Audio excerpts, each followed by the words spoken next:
the thing just goes up like freaking backdraft. It was, oh my God, holy hell! I had a bunk bed in my bedroom. This is in Virginia Beach. And I look back, and these were just stupid things. In Virginia Beach, my home, bedroom, bunk bed, this was after school. And I was lying in my bed. I was just chilling out. I was resting on my bed. It was like maybe 3:30, 4 o'clock in the afternoon. It was after school, whatever time it was. And I had a bunk bed made by a company called This End Up. It was like this rustic pine-looking furniture. It was called This End Up. And I'm on the lower portion where I slept, and the upper portion, if you looked right up, you saw the slats where the mattress was above. Yeah. And there was a box spring, a little box spring, and underneath the box spring, it had that kind of very, like a cottony veil, like very thin material underneath the box spring. Yeah, they're under all box springs. Right. Yes. And I'm guessing this has changed due to fire codes and flammability. No, they're still there. But there was a big string hanging down from underneath the underside of this box spring. Oh, no. And I don't know why I had a match. I don't know why I had a lighter, but it was something. And I said, you know what? That string is really long. I'm just going to light it up. So I either flick the lighter or I look at Coop.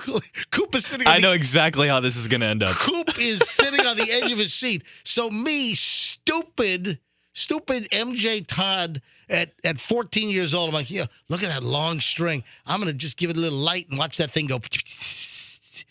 So I light it. And the whole underside, that whole very wafer-thin veil-like material on the underside of the box spring on the bunk bed above me, the thing just goes up like freaking backdraft. It was, oh my God, holy hell!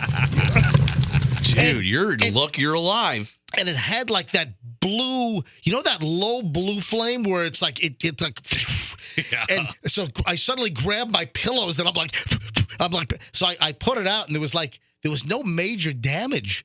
And there were only like a couple of burn holes, but man, that scared the crap out of me. And you know what? That learned me up good right there. And then the other near fire disaster in my house on Thomas Bishop Lane in Virginia Beach, behind the Virginia Beach Racket Club bubble.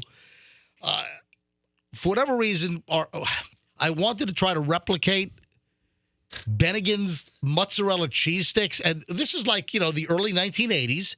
And I think fried mozzarella cheese sticks, those were kind of a new thing. That was cutting-edge food appetizer technology at the time. You're 100% right. Really? Oh, yeah. I think that was sort of the time for early 80s when we had the big emergence of fried mozzarella sticks. So I'm like, you know what? I'm going to make it. So one of the big supermarket, like here in Florida, one of the big supermarket chains obviously is Publix.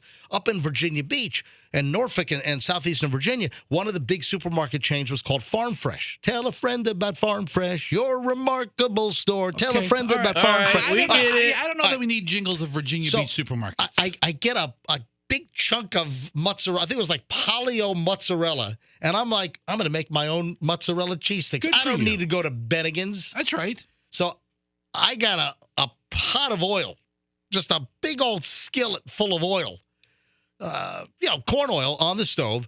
I've got my mozzarella sticks, and I've egg washed them because I watched my mom make like veal cutlets and chicken cutlets. So I've got the egg wash, I've got the flour, so I've got my mozzarella sticks all breaded up.